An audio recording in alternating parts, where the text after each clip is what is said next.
San Juan, realmente el discípulo amado? Permíteme empezar con esta pregunta que quizás te resulte incómoda, incluso chocante. San Juan, el predilecto de Jesús, el que recostó su cabeza en el pecho del Maestro, el único apóstol que permaneció fiel al pie de la cruz. O quizás, y solo quizás, la historia que nos han contado, la tradición que hemos heredado, es una versión edulcorada, una imagen idealizada que oculta una realidad mucho más compleja, mucho más humana. Porque, seamos honestos, ¿alguna vez te has detenido a cuestionar esa etiqueta, el discípulo amado? ¿Te has preguntado si realmente describe una relación única, excepcional, o si es, en cambio, una construcción posterior, una interpretación piadosa que hemos ido repitiendo a lo largo de los siglos sin detenernos a examinarla con ojo crítico? Al pie de la cruz, en ese momento de dolor extremo, de desolación absoluta, ¿era San Juan realmente el discípulo amado en un sentido especial, diferente a los demás? ¿O era simplemente uno más entre los seguidores de Jesús, un testigo silencioso y quizás aterrorizado, luchando por comprender el drama que se desarrollaba ante sus ojos? La tradición, claro está, nos presenta una imagen muy diferente. Desde la infancia, seguramente has escuchado las historias. San Juan, el apóstol joven y puro, el confidente íntimo de Jesús, el escritor del Evangelio más místico y profundo, el que comprendió el mensaje de amor del Maestro con una claridad única. Se nos dice que en la última cena, San Juan ocupó un lugar de privilegio, reclinando su cabeza en el pecho de Jesús en un gesto de cercanía y afecto inigualables. Se nos cuenta cómo, mientras los demás apóstoles huían presos del miedo, San Juan permaneció valientemente al pie de la cruz, siendo testigo del sufrimiento de Jesús y recibiendo de sus labios el encargo de cuidar de María, su madre. Y luego, está el Evangelio que lleva su nombre, el cuarto Evangelio, que en sus páginas nos presenta a un discípulo amado anónimo, pero que la tradición, de forma unánime, identifica con San Juan. Un discípulo que parece ocupar un lugar especial en el corazón de Jesús, un discípulo al que se menciona en momentos clave de la vida del Maestro, un discípulo que se distingue por su fe, por su amor, por su comprensión profunda del mensaje divino. Durante siglos, esta imagen de San Juan como el discípulo amado se ha consolidado, se ha repetido, se ha transmitido de generación en generación. Se ha convertido en un pilar fundamental de la tradición cristiana, en un ejemplo de fe y devoción a seguir, en un modelo de amor y fidelidad. Y es fácil entender por qué. La figura del discípulo amado nos conmueve, nos inspira, nos ofrece un ideal de relación con lo divino, una promesa de cercanía y afecto incondicional. Pero, ¿es esta imagen completa? ¿Es esta la única verdad sobre San Juan? ¿O hay aspectos ocultos, matices ignorados, preguntas sin respuesta que debemos atrevernos a explorar? Si te intriga la idea de profundizar en estas vidas santas, de ir más allá de las narrativas convencionales, de cuestionar las verdades establecidas, te invito a que te unas a esta comunidad. Suscríbete a este canal, deja tus comentarios, comparte tus reflexiones, activa la campana para no perderte ningún nuevo video. Porque juntos podemos explorar estas historias fascinantes con una mirada fresca, con una mente abierta, con un espíritu crítico y curioso. Juntos podemos descubrir las complejidades, las contradicciones, las luces y las sombras que se esconden detrás de las imágenes idealizadas de los santos. Pero, volvamos a nuestra pregunta inicial, a esa cuestión que nos incomoda, que nos desafía a pensar de forma diferente. ¿Qué significa realmente el discípulo amado? ¿Es una descripción literal de una relación privilegiada entre Jesús y San Juan? ¿O es una metáfora, un símbolo, una forma de expresar la cercanía de Jesús con todos sus discípulos, con todos aquellos que le siguen con fe y amor? ¿Es una etiqueta merecida, ganada por San Juan por sus méritos personales, por su fidelidad inquebrantable, por su comprensión profunda del mensaje de Jesús? ¿O es una idealización posterior, una construcción teológica que se fue elaborando a lo largo del tiempo para ensalzar la figura de San Juan, para darle un papel preeminente dentro del grupo de los apóstoles? ¿Es una verdad histórica irrefutable, o es una interpretación piadosa, una leyenda dorada que hemos aceptado sin cuestionar? La respuesta, como tantas veces en la vida, no es sencilla, no es unívoca, no es blanco o negro. Y quizás, la verdadera riqueza, la verdadera aventura, radica precisamente en explorar estas preguntas, en adentrarnos en la complejidad de la historia, en desentrañar los misterios que se ocultan tras la figura del discípulo amado. ¿Por qué estás dispuesto a emprender este viaje conmigo? Juan era pescador, que vio en Jesús para dejarlo todo. Piénsalo por un momento. Estabas ahí, en la orilla del lago, el olor a salitre y pescado impregnando tu ropa, las manos curtidas por las redes y el sol. Una vida dura, sí, pero la tuya. Y de repente, un hombre te dice, con una calma que desarma, sígueme. ¿Qué harías tú? ¿Dejarías tu barca, tu familia, tu sustento, por seguir a un desconocido? ¿Por qué razón? ¿Fe? ¿Ambición? ¿Simple curiosidad? La historia nos cuenta que Juan y su hermano Andrés estaban precisamente en eso, en su rutina, remendando redes después de una noche infructuosa. Eran hombres de trabajo, pegados a la realidad tangible de la pesca. Y entonces, pasa Jesús. No les ofrece riquezas, ni poder, ni siquiera una explicación detallada. Solo esa invitación directa, ese sígueme que resonó en sus almas como un trueno en el cielo despejado. Y ellos, lo dejaron todo. La barca, las redes, la seguridad de lo conocido, por la incertidumbre de lo desconocido. Por seguir a este hombre, Jesús. Ahora, detente un segundo. Intenta meterte en la piel de Juan. ¿Qué pudo haber visto en Jesús? ¿Una promesa de algo mejor? ¿Un carisma irresistible? ¿O quizás, una desesperación profunda con la vida que llevaba, una búsqueda inconsciente de algo más grande? Algunos dicen que fue fe. Fe instantánea, fulminante, como un rayo que ilumina la noche. Sí, es una explicación bonita, reconfortante incluso. Pero, ¿es real? ¿Es plausible que un simple sígueme baste para desarraigar a un hombre de su vida, de sus costumbres, de su identidad? Otros, más cínicos, hablan de ambición. Quizás Juan vio en Jesús una oportunidad de escalar socialmente, de salir de la pobreza, de alcanzar un estatus superior. Después de todo, Jesús estaba ganando fama, multitudes lo seguían, hablaba con autoridad. ¿No sería lógico pensar que Juan, un hombre práctico, viera en esto una puerta abierta a un futuro mejor? Un futuro lejos del olor a pescado y las madrugadas frías en el lago. Y luego está la curiosidad. La más humana, quizás la más cercana a la verdad. ¿No te pica la curiosidad a ti también? ¿No te has sentido alguna vez atraído por lo desconocido, por lo que rompe la monotonía, por lo que promete una aventura, aunque sea incierta? Tal vez Juan, simplemente, sintió esa punzada de curiosidad. Quería saber más de este hombre, de sus palabras, de su mensaje. Quería ver a dónde lo llevaba este camino inesperado. 3 posibles motivaciones: fe, ambición, curiosidad. 3 caras de una misma moneda, quizás. O quizás, una mezcla confusa de las 3, revolviéndose en el corazón de Juan en ese instante crucial. ¿Importa realmente la razón? ¿Cambia en algo el hecho de que dejaran todo y siguieran a Jesús? Lo que sí sabemos es que Juan se convirtió en uno de los discípulos más cercanos a Jesús. Se le llama el discípulo amado. Un título que resuena con intimidad, con cercanía, con un vínculo especial. Pero, si era tan amado, si tenía esa relación privilegiada con Jesús, ¿por qué no fue él el líder de la iglesia primitiva? Piénsalo de nuevo. Pedro, impulsivo, negador, restaurado, se alzó como la roca sobre la que se construiría la iglesia. Santiago, otro de los íntimos, también tuvo un papel destacado. Pero Juan, el amado, el que recostó su cabeza en el pecho de Jesús en la última cena, el que estuvo al pie de la cruz. ¿Por qué quedó en un segundo plano, al menos en los primeros años? ¿Será que el amor, la cercanía, la intimidad, no son necesariamente sinónimos de liderazgo? ¿Será que las cualidades que hacen a alguien amado son diferentes a las que hacen a alguien un líder?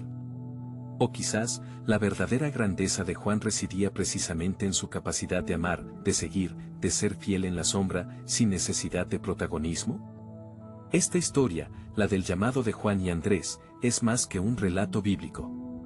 Es un espejo donde puedes mirarte tú también. ¿Qué te motiva a ti en la vida? ¿Fe ciega? ¿Ambición desmedida? ¿O una simple, pero poderosa, curiosidad por lo que hay más allá de lo que conoces? Y si tuvieras que dejarlo todo, ¿qué te impulsaría a dar ese salto al vacío? ¿Y qué tipo de papel elegirías jugar en la historia, el del líder que se alza sobre todos, o el del amado que sirve en silencio? Reflexiona sobre ello. Porque en la respuesta, quizás encuentres algo más sobre ti mismo de lo que esperabas.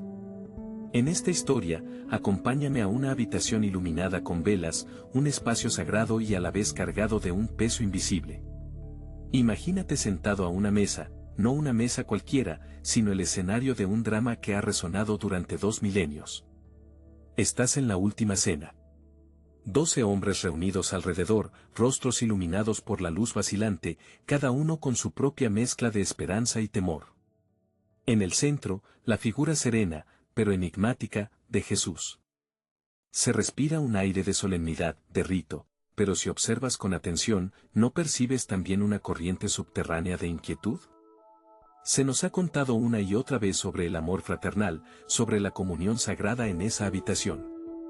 Se nos ha mostrado a Juan, el discípulo amado, reclinado, casi fundido en el pecho de Jesús, un gesto icónico de intimidad y afecto. Pero, ¿y si te digo que esa imagen, tan grabada en nuestra mente, es quizás una pincelada piadosa, un barniz de amor sobre un lienzo más complejo, más turbio? Mira de nuevo.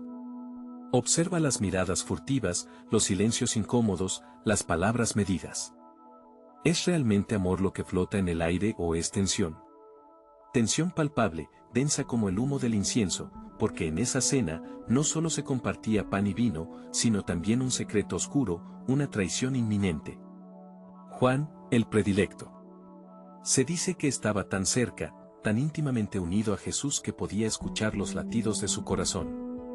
Se nos pinta esta escena de cercanía física, casi idílica. Pero detente un momento. ¿Alguna vez te has preguntado si esa cercanía era realmente sinónimo de comprensión, de confianza absoluta? Piensa en la dinámica de cualquier grupo, incluso el más unido. Siempre hay tensiones, corrientes ocultas, cosas no dichas. 12 hombres, con sus personalidades, sus ambiciones, sus dudas. Y en el centro, un líder que anuncia lo impensable, la traición. ¿No crees que en esa atmósfera cargada, la cercanía física podría ser interpretada de otra manera? ¿No podría ser que Juan, en lugar de estar reclinado en un gesto de amor, estuviera pegado a Jesús buscando respuestas, buscando desesperadamente una señal, una confirmación de lo que su maestro estaba insinuando? ¿Y esta imagen de Juan reclinado, es realmente tan inequívoca? Las costumbres de la época, las posturas al comer, todo eso se mezcla con la interpretación posterior, con el deseo de ver en esa escena un momento de dulzura antes de la tormenta. Pero, ¿y si la realidad fuera más áspera, más humana? Si realmente Juan estaba tan cerca, tan al tanto de los pensamientos de Jesús, surge una pregunta que, quizás, te incomode, una pregunta que erosiona la imagen idealizada de ese momento, y si era tan íntimo, si realmente compartía un vínculo tan especial, ¿por qué no impidió la traición de Judas? ¿Por qué no susurró una advertencia a tiempo?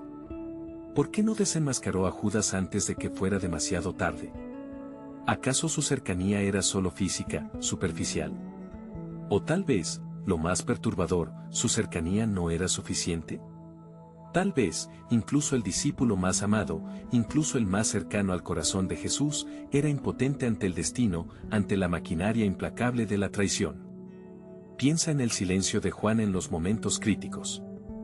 En los evangelios, se le describe preguntando quién es el traidor, pero en un tono casi pasivo, como si buscara una confirmación, no como si estuviera dispuesto a actuar, a detener la tragedia. ¿Es posible que la tensión en esa habitación fuera tan fuerte, tan paralizante, que incluso el amor, incluso la cercanía, se vieran sofocados? ¿Es posible que Juan, a pesar de estar reclinado en el pecho de Jesús, estuviera tan abrumado por la inminencia de los acontecimientos que quedara inmovilizado, incapaz de actuar? O quizás, la respuesta sea aún más compleja, más inquietante. Tal vez Juan sí sospechaba, tal vez sí sentía la traición inminente, pero no podía, no quería, creerla. Quizás la idea de que uno de los 12, uno de los elegidos, pudiera traicionar a Jesús era simplemente demasiado monstruosa para ser procesada, incluso para el discípulo amado. La última cena. Un momento sagrado, sí, pero también un momento profundamente humano, con toda la ambigüedad, la confusión y la tensión que eso implica. No solo amor, no solo comunión, sino también miedo, incertidumbre y, quizás, una dolorosa impotencia. La imagen de Juan reclinado en el pecho de Jesús sigue siendo poderosa, conmovedora. Pero, ¿y si te invito a mirar más allá de la superficie, a rascar debajo del barniz piadoso? ¿Y si te atreves a considerar que en esa última cena, en ese momento crucial, lo que predominaba no era solo el amor, sino una tensión sorda, una angustia contenida, un presagio inevitable? Porque incluso en los momentos más sagrados, incluso entre los más cercanos, la sombra de la traición puede acechar, silenciosa, implacable, esperando su momento. Y a veces, incluso el amor más profundo, incluso la cercanía más íntima, no son suficientes para detener lo inevitable. Getsemaní. Imagínate por un instante el silencio denso de la noche, roto solo por el susurro de las hojas de olivos retorcidos, milenarios, testigos mudos de incontables dramas humanos. Estás en Getsemaní, un jardín que pronto se convertiría en escenario de una de las escenas más trascendentales, más dolorosas, de la historia. Jesús, tu maestro, tu amigo, se ha apartado de la multitud, buscando un respiro en la soledad de la oración. Lleva consigo a sus más cercanos, a Pedro, a Santiago y a Juan, el discípulo amado, aquel que reclinó su cabeza en el pecho de Jesús en la última cena. Juan está allí, contigo, con Pedro, con Santiago, en la penumbra de ese jardín fatídico. Jesús se adentra aún más en la oscuridad, la angustia le invade hasta la médula. Te pide que veles, que te mantengas despierto, que ores con él. Es una petición sencilla, humana, en un momento de extrema vulnerabilidad. Pero tú, ¿qué haces tú? ¿Vigilas o te dejas vencer por el cansancio, por la somnolencia, por esa pesada indiferencia que a veces nos invade sin permiso? Esta es la pregunta que resuena con fuerza desde Getsemaní hasta hoy, vigilancia o indiferencia. Porque ahí, en ese jardín bañado por la luz temblorosa de la luna, se libraba una batalla que iba mucho más allá de lo terrenal. Jesús luchaba contra el peso del pecado del mundo, contra la inminencia de la cruz, contra la oscuridad que amenazaba con engullirlo todo. Y tú, discípulo, tú estabas invitado a participar, a sostenerle con tu oración, con tu presencia vigilante. Pero la historia nos cuenta que no fue así. Que el cansancio venció, que el sueño se apoderó de los párpados, que la indiferencia, quizás sin mala intención, se instaló en el corazón. 3 veces Jesús regresó y 3 veces os encontró dormidos. Dormidos mientras él se retorcía de angustia, dormidos mientras el destino del mundo pendía de un hilo, dormidos mientras la oscuridad se cernía sobre vosotros. ¿Fueron realmente conscientes de la magnitud del momento? ¿Entendieron la trascendencia de la petición de Jesús? ¿O simplemente sucumbieron al cansancio físico, al sopor de la noche, a la dificultad de comprender una angustia tan profunda, tan ajena quizás a su propia experiencia? Y aquí surge la pregunta polémica, la que nos incomoda, la que nos obliga a mirar hacia adentro. Mientras Pedro, Santiago y Juan estaban con Jesús en Getsemaní, ¿estaban realmente despiertos y orando, o dormidos e indiferentes? La tradición piadosa a menudo suaviza la escena, habla del cansancio humano, de la comprensión ante la debilidad. Pero, ¿y si fuera algo más? ¿Y si ese sueño no fuera solo físico, sino también espiritual? ¿Y si fuera un reflejo de una indiferencia más profunda, una incapacidad para conectar realmente con el dolor del otro, incluso del maestro al que decían seguir? Piénsalo por un momento. Estás ahí, en el lugar más sagrado, en el momento más crítico, y te duermes. El maestro te necesita, te pide compañía, te suplica vigilancia, y tú te abandonas al sopor. ¿No hay en esa imagen un eco de nuestra propia indiferencia, de nuestra facilidad para desconectar del dolor ajeno, para evadirnos de las llamadas a la responsabilidad, a la compasión, a la verdadera vigilancia? Se les llamaba los íntimos, los elegidos, los que estaban más cerca del corazón de Jesús. Pedro, Santiago y Juan. testigos de milagros, confidentes de secretos, compañeros de camino. Y sin embargo, en la hora más oscura, parecen fallar. En el momento en que Jesús más necesitaba su apoyo, su valentía, su defensa, ellos duermen.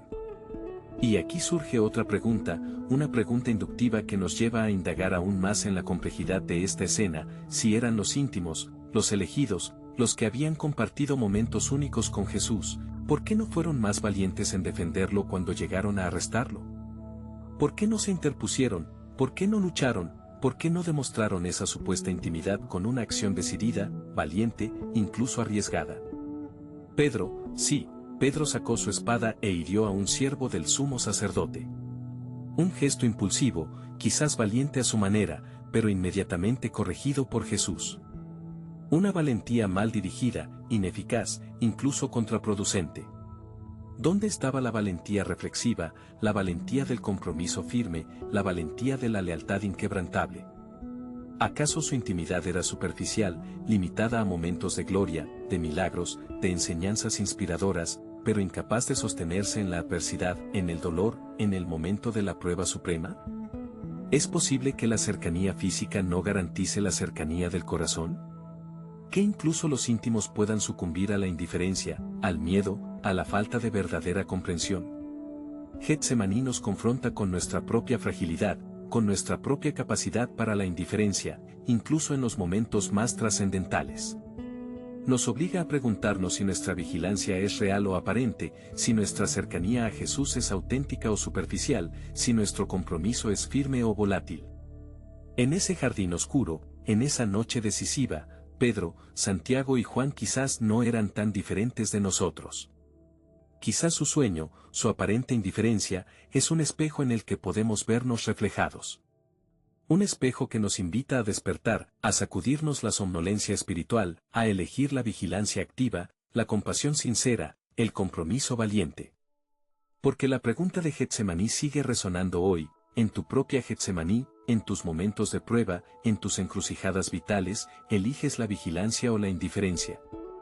¿Permaneces despierto, orando, acompañando al Maestro en su dolor, o te dejas vencer por el cansancio, por la evasión, por esa peligrosa indiferencia que puede llevarnos a traicionar incluso a aquellos que más amamos? La respuesta, como siempre, está en tu corazón. En esta historia, llegamos a un punto crucial, un momento que quizás preferirías evitar, pero que es esencial para entender la trama completa.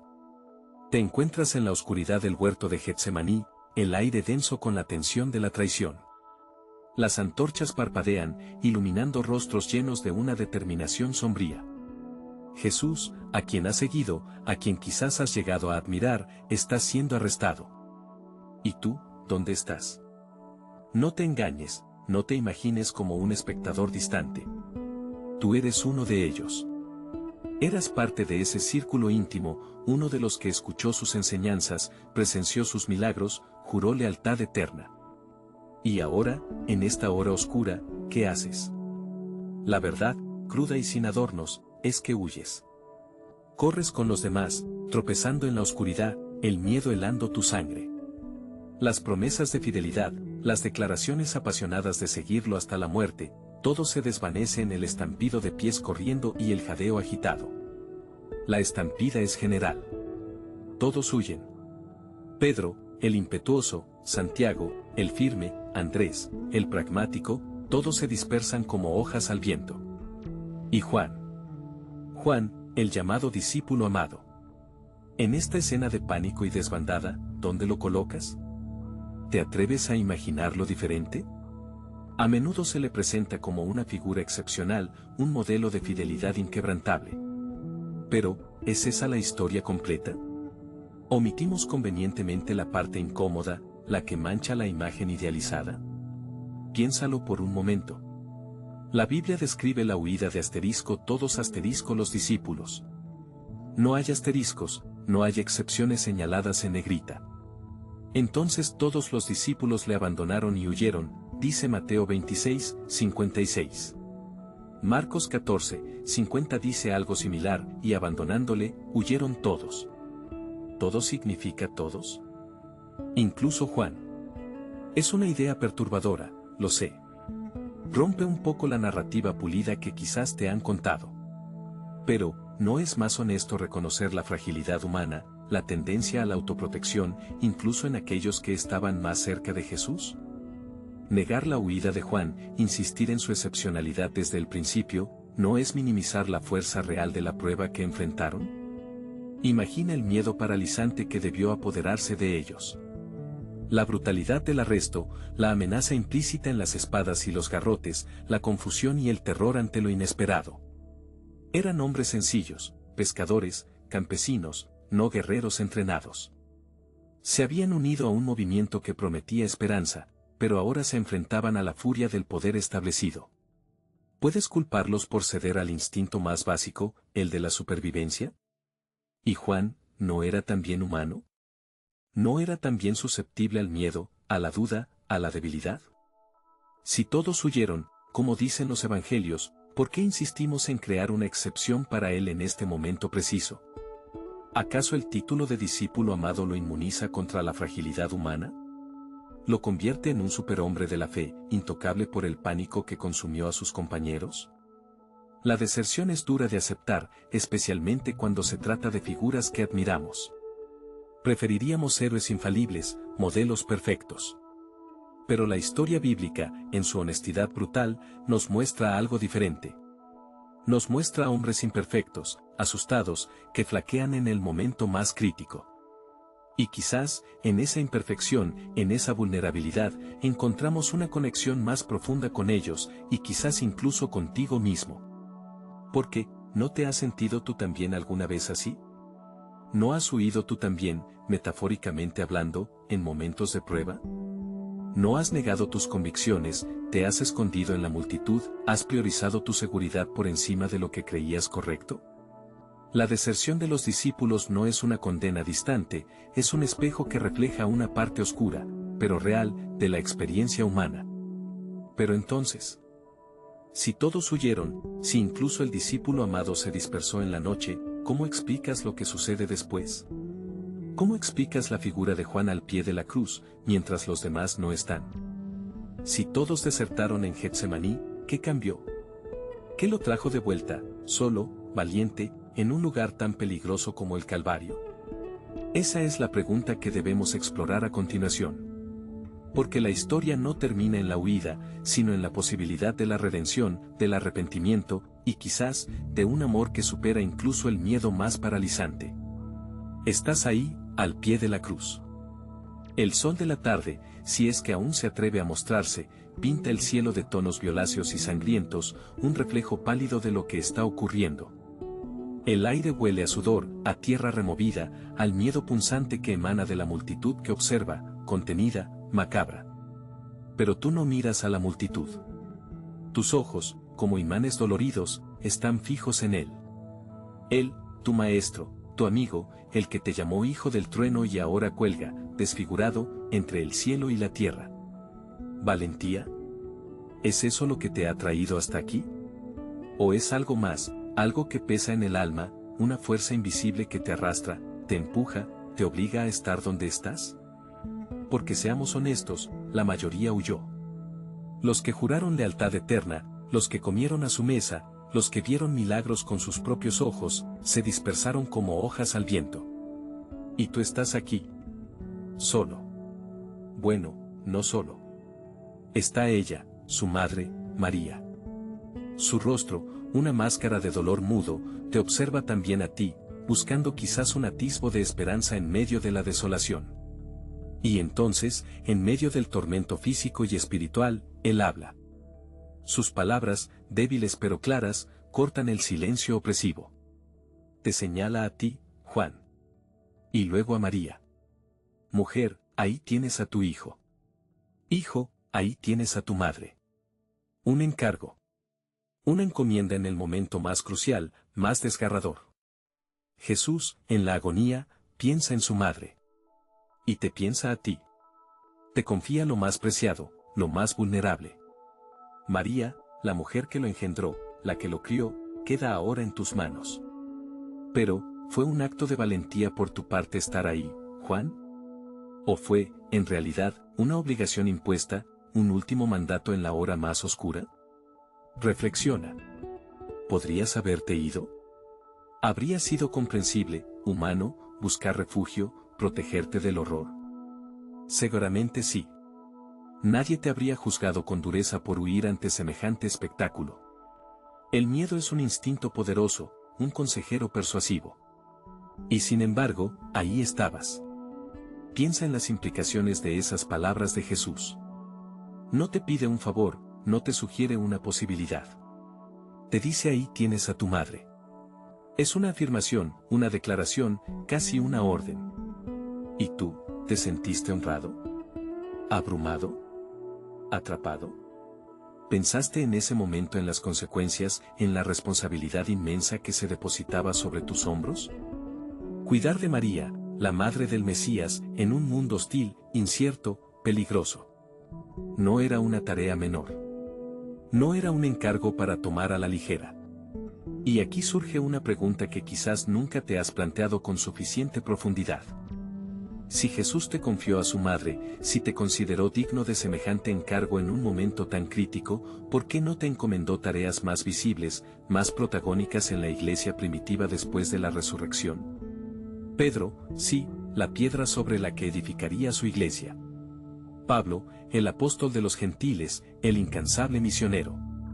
¿Y tú, Juan, dónde estabas tú en el esquema de la iglesia naciente, más allá de ser el discípulo amado, el confidente, el cuidador de María? ¿Te relegó Jesús a un segundo plano, a una función más discreta, menos llamativa? ¿O fuiste tú quien eligió permanecer en la sombra, quizás abrumado por la magnitud de lo que habías presenciado, por el peso de la responsabilidad que cargabas?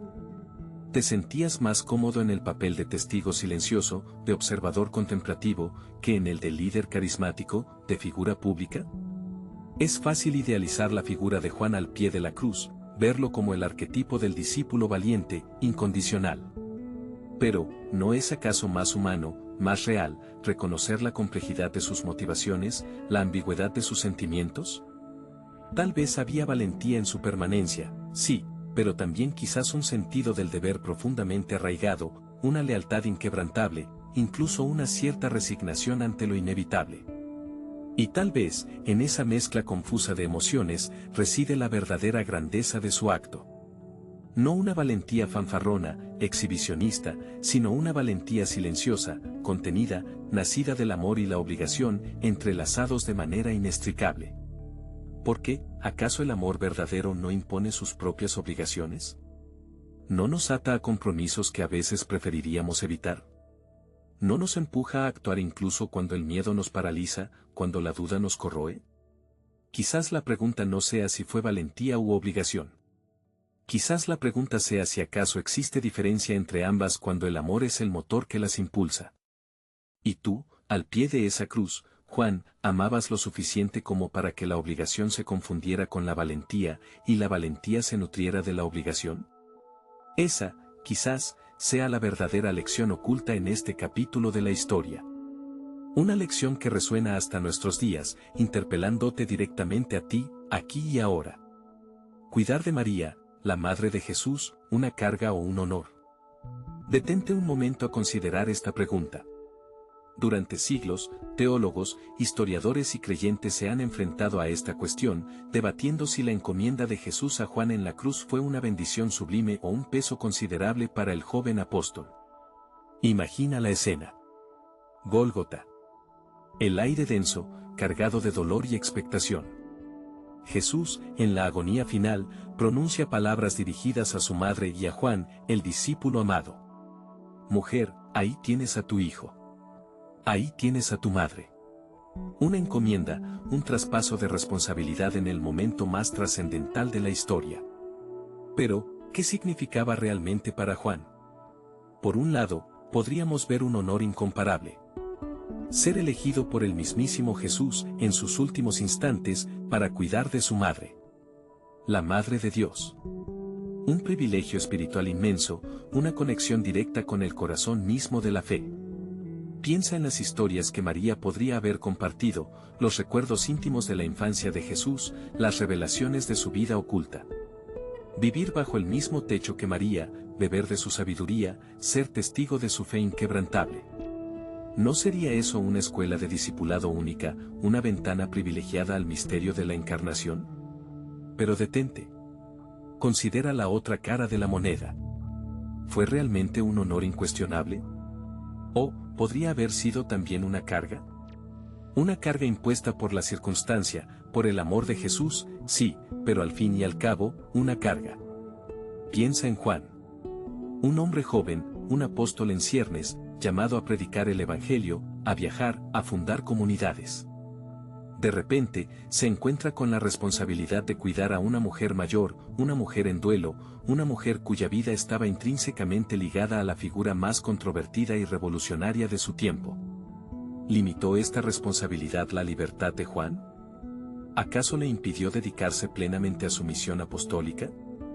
¿Tuvo que sacrificar viajes, proyectos, incluso relaciones personales para cumplir con este deber filial impuesto por Jesús? ¿Se sintió alguna vez atrapado, atado a una obligación que, aunque sagrada, pesaba sobre sus hombros? Y no olvidemos el contexto social de la época. En la sociedad judía del siglo I, el cuidado de la viuda era una obligación familiar, una cuestión de honor y supervivencia.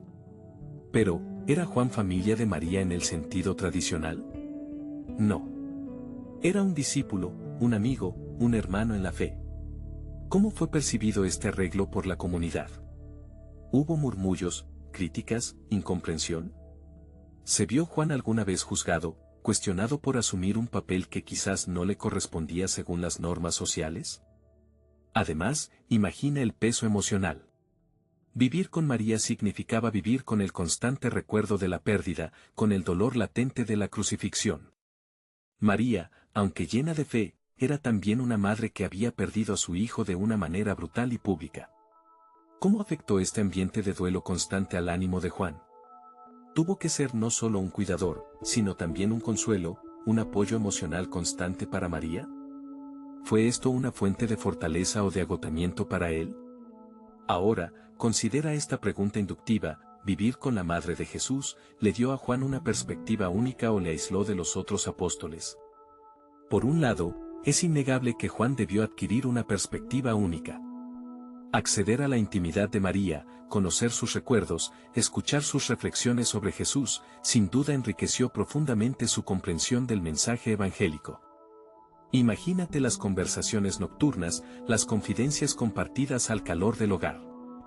¿Acaso María le reveló detalles desconocidos de la vida de Jesús, interpretaciones profundas de sus enseñanzas, una visión femenina y maternal del misterio de la encarnación? ¿Se convirtió Juan en un depositario privilegiado de la memoria viva de Jesús, un guardián de la tradición apostólica desde una perspectiva única?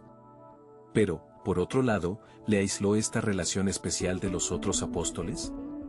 ¿Se creó una distancia, una separación entre Juan y el resto del grupo apostólico? ¿Se le consideró diferente, privilegiado, quizás incluso apartado por su cercanía a María? ¿Disminuyó su participación en la vida comunitaria de los apóstoles, en sus viajes misioneros, en sus decisiones colegiadas? ¿Se convirtió, sin quererlo, en una figura un tanto solitaria, más centrado en el cuidado de María que en la dinámica del grupo apostólico? Algunos podrían argumentar que esta cercanía a María le permitió a Juan desarrollar una teología más profunda, más contemplativa, más centrada en la figura de Jesús como Hijo de Dios. Su evangelio, el cuarto evangelio, se distingue por su carácter más teológico y místico. ¿Fue la convivencia con María una de las claves para esta perspectiva única? ¿Le inspiró María a profundizar en los misterios de la fe, a contemplar la divinidad de Jesús desde la mirada de su propia madre? Otros, en cambio, podrían sugerir que esta relación, aunque valiosa, pudo haber limitado su desarrollo como líder apostólico en el sentido más práctico y organizativo. Mientras Pedro y Pablo se lanzaban a la misión, fundaban iglesias, lideraban comunidades, Juan permanecía en Éfeso, cuidando de María. ¿Se sacrificó su potencial liderazgo apostólico en aras de esta encomienda filial? ¿O acaso esta forma de servicio, menos visible pero igualmente crucial, fue también una manera válida y necesaria de vivir su apostolado? En última instancia, la relación entre Juan y María sigue siendo un misterio, un enigma que nos invita a reflexionar sobre la complejidad de las relaciones humanas, sobre el peso de la responsabilidad y la grandeza del honor, sobre las múltiples formas en que se puede vivir la fe y el discipulado. Carga u honor. Quizás, como tantas cosas en la vida, fue ambas cosas a la vez. Una carga honrosa, un honor cargado de responsabilidad. Y en ese equilibrio, quizás encontremos una lección profunda sobre el amor, el sacrificio y la fidelidad. En esta historia, te enfrentas a un dilema que ha atormentado a eruditos y creyentes durante siglos. Los escritos de Juan. 8 capítulos de una narrativa que se presenta como un testimonio directo, pero que palpita con una teología tan profunda que algunos se preguntan si realmente están leyendo historia, o algo más. ¿El Evangelio de Juan? ¿Historia precisa o teología profunda? Detente un momento. Piensa en esas palabras. ¿Historia precisa? Imagina un reportero meticuloso, registrando cada detalle, cada conversación, cada milagro, con la objetividad de una cámara. ¿Teología profunda? Visualiza a un místico, un poeta, un alma contemplativa que, al recordar esos mismos eventos, busca el significado oculto, la verdad trascendente, el eco divino en cada palabra y acción. Esta es la tensión, la chispa que salta cuando te acercas a Juan. Por un lado, el Evangelio se ancla en la realidad terrenal de Jesús. Nos habla de bodas en Caná, de conversaciones nocturnas con Nicodemo, de la resurrección de Lázaro. Eventos concretos, personajes con nombre propio, lugares que puedes casi tocar con la mano. Las cartas de Juan, aunque más breves, resuenan con la misma autoridad apostólica, llamándote a la comunión, a la verdad, al amor fraterno. Pero, ¿es esta la historia tal como sucedió? ¿O es la historia filtrada, interpretada, incluso moldeada por la mente brillante, pero inevitablemente subjetiva, del llamado discípulo amado? Ese personaje misterioso, omnipresente en el Evangelio, que reposa en el pecho de Jesús en la última cena, que corre a la tumba vacía, que reconoce a Jesús resucitado en la orilla del mar, ¿es un testigo objetivo o un intérprete privilegiado? ¿Está pintando un retrato fiel o creando una obra de arte teológica? Piensa en las diferencias con los otros evangelios. Mateo, Marcos, Lucas. Narran la historia de Jesús con una frescura, una inmediatez, que a veces se siente más histórica. Pero Juan te sumerge en un océano de simbolismo. El Verbo encarnado, la luz que ilumina las tinieblas, el Cordero de Dios que quita el pecado del mundo. Conceptos cósmicos, eternos, que trascienden la mera crónica de eventos. ¿Recuerdas las palabras de Juan el Bautista en el Evangelio? Este es el Cordero de Dios. Una declaración breve, pero cargada de significado teológico. ¿Escuchó Juan el Bautista esas palabras exactas? ¿O es la memoria de Juan, el evangelista, quien las reviste con la comprensión teológica posterior, a la luz de la resurrección y la ascensión? Y luego están los largos discursos de Jesús en Juan. Profundos, complejos, llenos de metáforas y alegorías. ¿Recuerdas el discurso del pan de vida? ¿El discurso del buen pastor? ¿El discurso de la vid verdadera? ¿Habló Jesús así, con tanta elocuencia teológica, en cada ocasión? ¿O es Juan quien, inspirado por el Espíritu Santo, expande, interpreta, profundiza las enseñanzas de Jesús para una nueva generación de creyentes? No te equivoques. No estamos sugiriendo que Juan invente o distorsione la historia. Pero sí te invitamos a considerar la posibilidad de que su evangelio sea más que un simple registro de eventos. Quizás sea una meditación teológica profunda, tejida con los hilos de la memoria histórica. Quizás sea la verdad objetiva, refractada a través del prisma de la fe subjetiva del discípulo amado. Ahora, considera esto. Si Juan fue tan importante, tan cercano a Jesús, si escribió este evangelio poderoso y estas cartas que resuenan con la voz de la autoridad apostólica, ¿por qué su papel en los Hechos de los Apóstoles es relativamente menor en comparación con Pedro y Pablo? Piensa en Hechos. Pedro, el impetuoso, el líder natural, el que predica en Pentecostés, el que abre las puertas a los gentiles. Pablo, el apóstol a los gentiles, el incansable misionero, el teólogo brillante, el que viaja por todo el mundo conocido llevando el mensaje de Jesús. Y Juan. Juan está ahí, sí, acompañando a Pedro en algunos momentos, pero su presencia es discreta, casi en segundo plano. ¿Por qué? ¿Acaso su genio residía más en la contemplación, en la reflexión teológica, que en la acción pública y la predicación masiva? ¿Era su llamado diferente? ¿Más enfocado en la profundidad que en la extensión? ¿O quizás la respuesta se encuentre en la naturaleza misma de los hechos de los apóstoles? Lucas, el autor de Hechos, se centra en los inicios de la Iglesia, en la expansión del Evangelio desde Jerusalén hasta Roma. Pedro y Pablo, con su liderazgo y su misión, fueron figuras clave en esa expansión inicial. Juan, quizás, desempeñó un papel más fundamental, pero menos visible. El papel de aquel que guarda la tradición, que profundiza en el significado, que prepara el terreno para las generaciones futuras. ¿Historia o teología? La pregunta sigue abierta. Quizás la respuesta no sea o, sino y. Quizás el Evangelio de Juan sea precisamente eso, historia y teología entrelazadas, inseparables, como dos caras de la misma moneda. Una invitación a ver la historia de Jesús no solo como una serie de eventos pasados, sino como una fuente inagotable de significado, de verdad, de vida eterna. Una invitación a dejarte interpelar, a dejarte transformar por la palabra, por el Verbo, que se hizo carne y habitó entre nosotros. En esta historia, te invito a adentrarte en las sombras del pasado, a cuestionar lo que crees saber, a remover los cimientos de la fe tradicional. Prepárate para un viaje incómodo, un desafío a tus convicciones más arraigadas. Hoy, nos enfrentamos al enigma del discípulo amado. ¿Quién era realmente este personaje que se desliza entre las páginas del Evangelio de Juan, siempre cerca de Jesús, siempre en un lugar de privilegio? ¿Un simple pescador elevado a la santidad, o una figura construida, un símbolo teológico tejido con maestría para servir a un propósito mayor? El Evangelio según Juan nos presenta a este discípulo sin nombre, reclinado en el pecho de Jesús en la última cena, presente al pie de la cruz, corriendo a la tumba vacía. Un testigo ocular, se nos dice. Un confidente íntimo. El discípulo amado. Pero, ¿es esta intimidad una realidad histórica o una licencia poética, una herramienta literaria para dar peso y autoridad al texto? Piensa por un momento en la audacia de esta figura anónima. En una época donde la identidad y el linaje lo eran todo, este discípulo se define no por su nombre, sino por el amor que Jesús le profesa. ¿No te parece extraño? ¿No te despierta una punzada de sospecha? La tradición cristiana, desde los primeros siglos, ha identificado al discípulo amado con Juan, hijo de Zebedeo, uno de los 12 apóstoles. Pero, ¿es esta identificación sólida como una roca o se sostiene sobre arenas movedizas?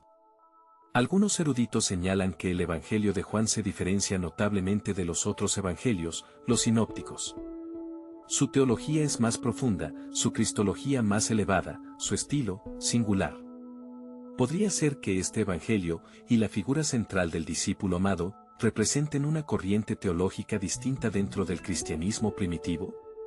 Imagina por un momento que el discípulo amado no es un individuo histórico concreto, sino una construcción literaria, una figura idealizada que encarna las virtudes del creyente perfecto, la fe inquebrantable, el amor profundo a Jesús, la comprensión teológica sublime. ¿Te sientes incómodo con esta idea? Lo entiendo. Cuestionar la historicidad del discípulo amado puede parecer una herejía, un ataque a la base misma de la fe cristiana. Pero, ¿no es acaso la fe más fuerte cuando se enfrenta a las preguntas difíciles, cuando se atreve a explorar las dudas? Considera las implicaciones si el discípulo amado fuera un símbolo. No disminuiría en absoluto el valor del Evangelio de Juan, ni su mensaje de amor y salvación. Al contrario, podría enriquecer nuestra comprensión. El discípulo amado se convertiría en un arquetipo, un modelo a seguir para cada creyente, una invitación a cultivar esa relación íntima y profunda con lo divino. Pero, ¿y si la tradición tiene razón? ¿Y si Juan, el pescador de Galilea, fue realmente el discípulo amado? ¿Cómo reconciliamos al hombre sencillo, el hijo de un pescador, con el teólogo sofisticado, el autor del cuarto evangelio y el Apocalipsis? Quizás subestimamos a los hombres y mujeres de aquella época. Quizás Juan era más de lo que imaginamos, un hombre de fe profunda, sí, pero también de una inteligencia aguda y una capacidad teológica sorprendente. La vida con Jesús, la experiencia de la resurrección, el don del Espíritu Santo. ¿No podrían haber transformado a un simple pescador en un gigante espiritual? Y el legado de Juan, sea histórico o simbólico, es innegable. El Evangelio que lleva su nombre ha sido fuente de inspiración y debate durante siglos. Sus imágenes poéticas, su teología mística, su énfasis en el amor y la vida eterna, han moldeado profundamente la tradición cristiana. Pero, ¿qué legado es más poderoso? ¿El legado de un hombre histórico, limitado por su tiempo y sus circunstancias, o el legado de un símbolo, una figura arquetípica que trasciende el tiempo y el espacio, que habla a cada generación de creyentes? Te invito a que te hagas esta pregunta, en última instancia, ¿quién era realmente Juan? ¿Un simple pescador, el discípulo amado, el teólogo profundo, o una combinación compleja de todo esto? ¿Importa realmente la respuesta, si su legado, sea real o construido, sigue resonando con fuerza en nuestros corazones, desafiándonos a amar más profundamente, a creer con mayor audacia, a vivir con mayor propósito? La respuesta, quizás, no esté en los libros de historia, sino en tu propia búsqueda, en tu propia fe. Conclusión, la verdadera identidad de San Juan. Has llegado al final de este viaje, un recorrido a través de la vida de San Juan, el discípulo amado. Pero, ¿te has preguntado alguna vez quién era realmente este hombre? Hemos explorado sus facetas, desde el joven pescador en Galilea hasta el anciano exiliado en Patmos, pasando por su íntima cercanía con Jesús y su papel crucial en los albores del cristianismo. Pero desentrañar la verdad tras la figura de San Juan no es tarea sencilla. Es como intentar sujetar agua entre las manos, una identidad que se nos escurre entre los dedos, llena de matices y contradicciones aparentes. A lo largo de esta historia, has visto cómo la tradición ha construido una imagen de San Juan a veces edulcorada, la del apóstol del amor, el confidente de Jesús, casi un ser angelical. Pero, ¿es esta imagen completa? ¿No te has preguntado si quizás hemos simplificado demasiado a un hombre que, sin duda, fue mucho más complejo y terrenal de lo que nos han contado? Recuerda aquellos momentos clave que hemos revivido juntos. Su juventud impetuosa, su llamado a seguir a Jesús dejando atrás su vida, su presencia en los momentos más trascendentales, la última cena, la crucifixión, el sepulcro vacío. Has sido testigo de su pluma, plasmando palabras que han resonado durante siglos, desde su evangelio único y personal hasta el apocalíptico libro de las Revelaciones. Hemos hablado de su título, el discípulo amado. Un título que, a veces, suena a privilegio, a favoritismo. ¿No te genera cierta incomodidad esa distinción? ¿No te hace cuestionar la humanidad de Jesús, rodeado de un círculo íntimo con preferencias? Porque la cercanía siempre genera suspicacias, especialmente cuando se trata de figuras tan trascendentales. Hemos explorado también su faceta menos conocida, la del Hijo del Trueno, ese apodo que le valieron a él y a su hermano Santiago. Un apodo que evoca un temperamento fuerte, quizás incluso violento. ¿Cómo conciliar al apóstol del amor con el Hijo del Trueno? ¿No te parece que existe una tensión, una contradicción latente en esta doble identidad? O quizás, simplemente, nos revela la complejidad humana de Juan, un hombre apasionado, capaz de amar profundamente y también de reaccionar con vehemencia. Hemos considerado la polémica sobre la autoría de las obras joánicas. ¿Fue realmente el mismo Juan, hijo de Zebedeo, quien escribió el Evangelio, las cartas y el Apocalipsis? Algunos eruditos dudan, señalan diferencias de estilo, de teología. ¿Importa realmente quién empuñó la pluma? O quizás lo esencial es el mensaje, la voz que resuena a través de los siglos, independientemente de la mano que la escribió. Pero la duda persiste, como una sombra que planea sobre la figura de San Juan. Hemos reflexionado sobre su longevidad, su muerte en Efeso, lejos del martirio que sufrieron otros apóstoles. ¿Fue una bendición o una carga vivir tanto? Ver morir a sus compañeros, presenciar la evolución del cristianismo primitivo, quizás incluso sus desviaciones. ¿No te parece que una vida tan larga, llena de experiencias intensas, debió ser un peso enorme para un solo hombre? Ahora, al llegar al final de este recorrido, te pregunto directamente, ¿crees que has descubierto la verdadera identidad de San Juan? probablemente la respuesta sea no. Porque la verdad es que San Juan, como tantas figuras históricas y religiosas, sigue siendo un enigma, un rompecabezas incompleto. Hemos reunido piezas, hemos intentado encajarlas, pero siempre quedarán huecos, interrogantes sin respuesta. Y quizás esa sea precisamente la clave. Quizás la verdadera identidad de San Juan no reside en una definición simple y unívoca, sino en la suma de todas sus contradicciones, de todas sus facetas, de todas las interpretaciones que se han hecho de él a lo largo de la historia.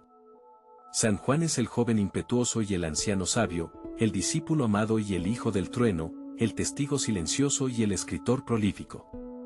Es un espejo en el que se reflejan nuestras propias contradicciones, nuestras propias búsquedas de la verdad.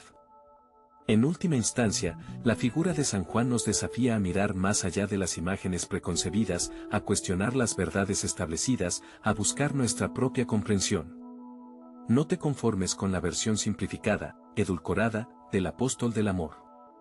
Profundiza, investiga, cuestiona. Porque en esa búsqueda, quizás no encuentres la verdadera identidad de San Juan, pero sí podrás descubrir algo más importante, una parte de tu propia verdad. Y ahora, te invito a que esta conversación no termine aquí. Si este viaje a través de la vida de San Juan te ha resonado, si te ha generado preguntas, reflexiones, incluso controversia, te animo a que compartas tus pensamientos. Deja tu comentario, tu opinión, tu propia visión de San Juan en el canal Vidas Santas. ¿Qué te ha parecido más sorprendente de su historia? ¿Qué te ha resultado más difícil de entender? ¿Con qué aspectos de su vida te sientes más identificado? Tu voz es importante.